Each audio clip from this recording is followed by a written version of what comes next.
Well, we have rebooted everything. We've rebooted everything. We're live again. And well, sort of we're still having a stream health issue. Our stream health is not great. Maybe we should see a doctor about that. Yeah, I guess so. It's going to be buffering, bouncing off and on. We rebooted it. We got 5 bars of Verizon service. We're using a Verizon card, so we'll just keep doing it. Maybe it's recording and people can listen to it later. I don't know. We'll see. But talk about statistics a little bit for the Knights. Rushing the ball, 13 carries for 108 yards and 3 touchdowns on the ground. Number 34, Alonzo Hernandez, 7 carries for 54 yards and a touchdown. And Lorenzo Myrick, 4 carries for 46 yards and 2 touchdowns. And J.C. Cirillo had a 15-yard carry at the beginning of the game on a fly sweep. Yeah. And then the only other rushing was the 7 yards loss when Sawyer Jinks was sacked. Yep. So, and then throwing the ball, Sawyer, by my statistics, has completed 5 out of 9 attempts. Yeah, 5 out of 9 attempts. 2 of those were for 71. Angel Farias, one of his catches was a 41-yard catch across the middle where he just outran everybody to the end zone. And then, let's see, there's also a catch by Isaac Ellis. That's a 52-yard touchdown catch.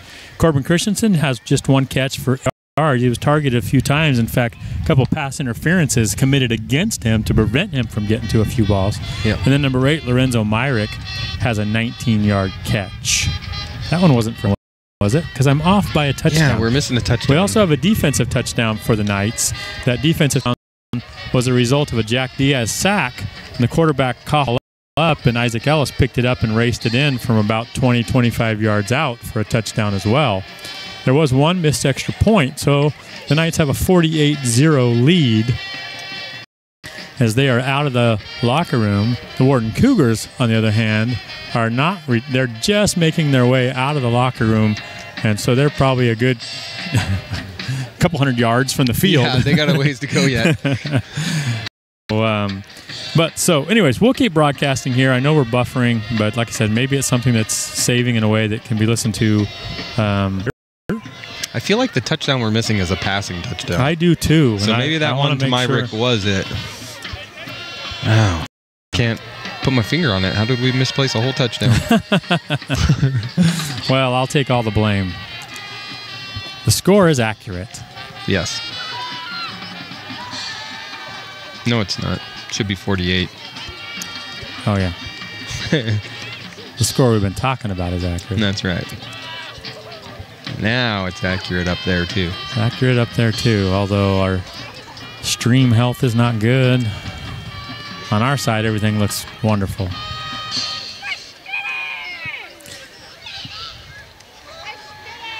We're getting a score.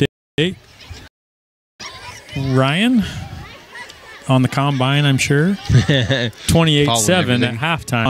Connell leading Kai-B, which is about what I expected. Kai-B, so we talk about this a little bit. There's a couple of games going on tonight in the 1A classification around the state with undefeated matchups of undefeated teams. Kai-B Connell being one of them. Kai-B is off to a good start. They beat, was it Grandview? Toppenish. One of them in week 1. Team. And then they're playing Connell tonight. And some people expected that maybe Kai-B had kind of turned the corner a little bit. They've got some good receivers. They still got one of the Risen brothers is back. Really athletic guy. Some people were thinking that maybe this was going to be a competitive game, but not that 28-7 is completely out of hand. But Connell seemingly in control in that game. Another one, Cascade Christian on the west side is at Meridian. They're playing there in Laurel, and those are 2 undefeated teams. Meridian has won both of their games, but by narrow margins. A quarterback who is committed to Eastern Washington, and Simon Burkett, and so he's a big part of what they do. He's I think last week he had 200 yards passing and 100 yards rushing. He's a big part of everything that they do. I have a hard time following all those teams over there because they play in such weird leagues that it's... Well, and they're mixed leagues. Sometimes they're 2A, 1A leagues, that sort of a thing. Cascade Christian, a perennial power over there as well, they're undefeated, and they've been blowing teams out. So we're interested to see how that game turns out, what that matchup looks like. And maybe the one that's most interesting to us, as we were talking about a little bit before the game, Deer Park and Colville in the Northeast A, both those teams are undefeated and playing each other. And well, Park was a pretty darn good team last year. Yeah, and they bring a lot back, and they've been winning games by pretty good margins, but they haven't played the quality of opponent of Colville. No, and, they haven't. So it will be interesting. Colville has been winning theirs by more narrow margins, but again, you know, it's quality of opponent. Sometimes it's hard to assess until you match up head to head. It gets kind of weird over there in the Spokane area too, because you have these 1A teams that'll play, you know, some random double A's and stuff, and you get weird comparisons. But yeah, but Colville, or they'll play across in Idaho. They'll play somebody. Yeah, out of Idaho. and that gets really weird because then you're like, because I have no idea. Yeah, what's going on in Idaho? Yeah, but Colville is one of those teams historically that does those meat grinder style running offenses, so they can have low scores and still actually really dominate a game. Right. So it's hard to tell. So the officials are out at midfield, and some of the Warden coaches are over there having a conversation, trying to figure out exactly what they might be discussing. As much as they're discussing, they reset the clock when Warden came out. There were 3 minutes of warm-up time, which I've always not liked that rule in my mind. 3 minutes is like you get out there and you get warmed up. And yeah. I guess it's a safety and liability issue to not allow the team to get properly warmed up. Sounds right for the society we live in anymore. Yeah, it does. Yeah, it does. Poor planning and poor management is not your fault. That's right. You're rewarded extra whatever for not figuring it out. But they do get their warm-ups in, so hopefully nobody pulls a hammy. The Knights will receive open the second half after the Warden Cougars won the toss and chose to start with the ball in the first half. Just watching the Knights over here on the sideline, and they're practicing their Odell Beckham catches. That's right, the one-handed stuff. I'm always impressed by that because I've never been able to do anything sports-wise one-handed. I can't palm a basketball. There is no way I'm catching a football with one hand. I might haul it in like basket style with one arm. Right. But not my hand. My fingers aren't long enough. Yeah. Well, it doesn't look like our stream health here has improved at all, and I'm not sure what to blame it on. Can't be human error of any kind. It has to be technical error. It has been that night, though. We had to move. All we did was the USB cable from one side of the computer to the other, and then everything worked. Everything worked on that end, yeah. And then, I don't know. Well, yeah, it's weird because we moved it over and then put the mouse in the one that it was in, and the mouse still works, but the board didn't work. That one. This equipment is starting to maybe show some age. I don't know. Okay, well, the Warden Cougars ready for the kickoff are going to tee the ball up. They're going to tee it up on the right hash. Kicker is number 3, Jonathan Jaime. Back deep for the Knights. See if we can see who that is. Number 5, Angel Farias, and number 8 looks like Lorenzo Myrick. Yeah, Lorenzo Myrick.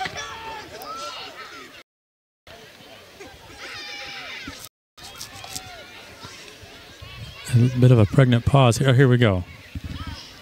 There it is. Kick is up. It's just a squib kick. Goes up the middle. It's going to be picked up by Angel Farias. By Farias. He goes up the middle, and as he tries to work his way out to the left, he's going to be brought down. Number 53, Tucker Roden. It's kind of one of the Cougars there. Roden's also the one that had the sack in the first half on Jinx. It looks like it bounced over one of the Royal people, and then it was picked up by Farias. Yeah. It looked like one of the up men had a shot at it, and then it just kind of bounced up and over him. The Royal will take the ball. First down and 10 from their own 23-yard line. Sounds good to me. Jinx in kind of a pistol formation with an I formation backfield behind him. Ooh, the ball's going to be on the ground, and it's going to be a turnover. I believe the Cougars are going to get the ball. Yep. Yeah, so that was given to the up man. And they are excited. There is some excitement over there on the Cougar sideline, and they should be excited. Yeah, they get the ball with their best position yet. Alonzo Hernandez tried to jump on it and wasn't able to do so. I didn't see who picked it up, but it was pretty clear that that he had jumped on it first. And so the ball is going to be at the 24-yard line, by far the best possession or field position for the Cougars. I believe it was Tucker Roden who picked it up. Well, he's having a game on defense, isn't he? Yes, he is. Hernandez is going to drop back and look to his left. He's going to throw the ball, but he throws it clearly over the head of number 21, Zach. That's possibly because he was under some serious pressure by Quintero and number 73, Micah Albert. Micah Albert getting a chance to play defense. He's been an offense-only guy. He's new to the Knights, new to the area. Starting center, but getting a chance to play some defense now. A couple other changes we'll make note of as we go. Number 4, Logan Gilbert. Number 16, Tyler Allred into the defensive backfield for the Knights. Oh, the ball's on the ground. It's a fumble, and it looks to me like the Knights have picked this one up. So No, Warden's got it. Oh, I was wrong. Fell on it. And Kevin Garcia. Run up the middle for a gain of 2. I thought it was number 6 for the Knights. That'll bring up 3rd down and 8 for the Cougars. Eddie Cortez that jumped on it, but that's not the case. Warden preserves the drive. He's going to bring up 3rd down and 8 from the Knights' 22-yard line. 10 in the 3rd quarter. Apparently that football is as slippery as a greased pig. Somebody greased halftime. Handoff to Hernandez up the left side. Ooh. And nice run, but hammered down by Logan Gilbert. Nice tackle as well. But very little resistance at the line of scrimmage by the Knights defense as the Cougars go over left tackle and pick up about 4 or so yards. Yeah. Going to bring up 4th down and 3 from the 17-yard line. And the Cougars are going to go for it. They got nothing to lose. Goals aren't going to get them back in the game. Defense has pitched 2 shutouts in a row, so they're motivated to stop the Cougars as well. They're going to try to kick a field goal? Yep. Okay, yeah, you're right. Number 3, Jonathan Jaime, set to kick the field goal from maybe about a 34-yard field goal. The kick is got up. The distance. And is it good? It is good. It is good. So the Warden Cougars are the first team to score points against the Royal Knights in this 2017 season. They score 3 points here with 8 minutes and 54 seconds left in the 3rd quarter, and they trail the Knights by a score of 48-3. We'll take a quick break. You're listening to RoyalKnightsFootball.com. Hard work, determination, team spirit. These are all qualities that put a winning team on the field, and the folks at Saddle Mountain Supply know something about a winning team. For over 30 years, Saddle Mountain Supply has worked hard to provide the highest level of service to the local community. They are determined to offer the best quality products at competitive prices, and they boast one of the top teams in the ag industry, ready to offer a helping hand or timely assistance.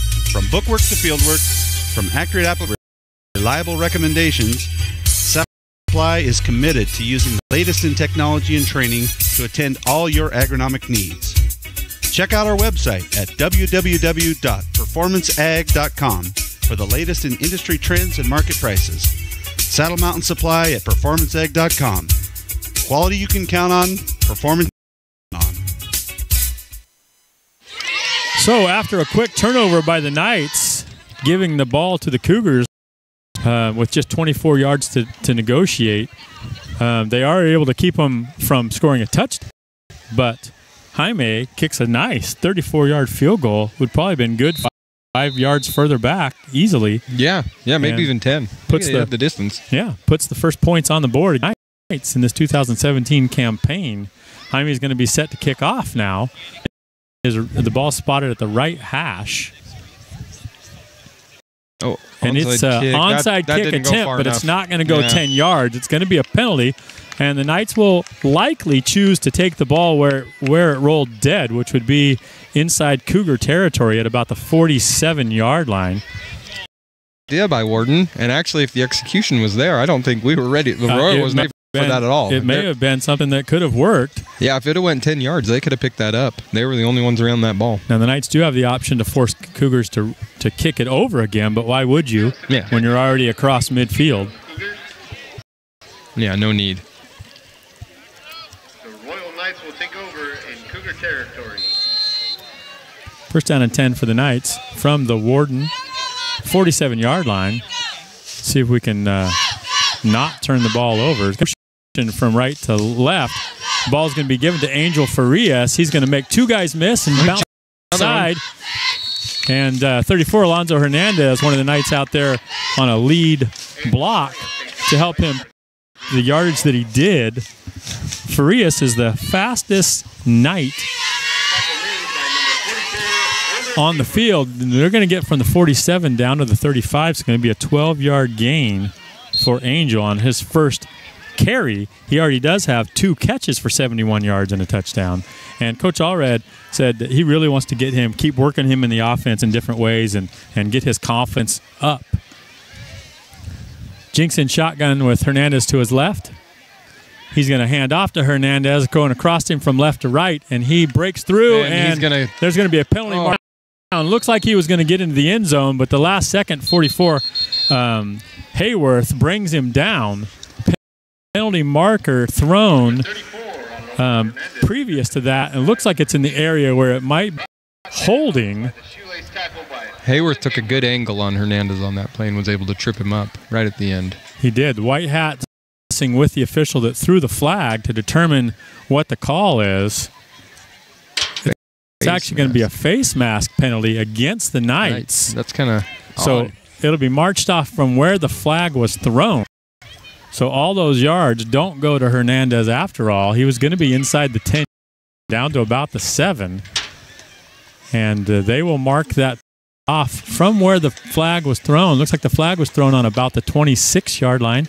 They're just calling a 5-yard variety of that rather than the 15-yard. High school is the only place left that you can get a 5-yard face mask penalty. College and pros now, it's 15 yards or nothing. Yeah. So they're a little more discriminating about calling it in the pros than they used to be. Sawyer's going to hand off this time, Hernandez going to the left for Hernandez. Great block out front for Corbin Christensen. You got to give a lot of credit there. And then Hernandez is finally driven out of bounds by number 52, Martin Dominguez. Corbin absolutely flattened his man on that. It was a beautiful block.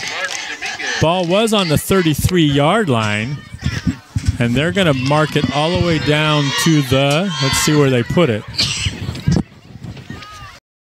the 16, the 17-yard gain. 8 carries for 71 yards for Hernandez on the night. Shotgun, but the snap didn't look like a bad snap. Just looked like Sawyer mishandled it maybe a little bit. Was turning to hand it off before he had kind of secured the ball, but he is able to fall back on it and preserve the possession. So it's going to be a loss of about 3, second down and 13 for the Knights, but from the Warden Cougar 19-yard line. They have a 48-3 lead with 5.5 minutes left in the third quarter. And we're on a running clock, so this half will likely go fairly quickly. Jinx is going to be under center with an I formation backfield behind him. He's going to pitch to the right to Myrick, and Myrick's going to break the first tackle and bull forward for another 3 yards on that. Nice quick run play for Myrick. From the 19 down to the, where are they going to spot this? Down to the 9-yard gain. Now you remember there was a 3-yard loss on that mishandled shotgun snap. So it's still 3rd down and 3 for the Knights. And we're going to have Jinx under center with the I formation to his left. Jack Diaz checking in at that fullback slot. They're going to hand off to the fullback, to Jack Diaz. He's trying to fight forward and break a tackle. Number 54 is got him around the waist. That's Elijah Gonzalez. They're able to pull him back. Jack Diaz was just legs churning like a cartoon. We'll see if he gets any gain at all. Yeah, just a gain of 1. That's a hard-fought 1 yard right there. Yeah, he put forth maximum effort for that 1 yard. 4th down and 2 now for the Knights. And here we go with number 75 into the backfield. Logan Gomez at fullback with Myron behind him. Oh, no. Sawyer's going to keep it. Sawyer's going to keep it, and he's going to run into the end zone. So a bit of a surprise there as they don't use the fullback at all. Instead, Jinx takes the ball and just runs right behind his center. And once he got past the line of scrimmage, there was no linebackers there. Yeah. So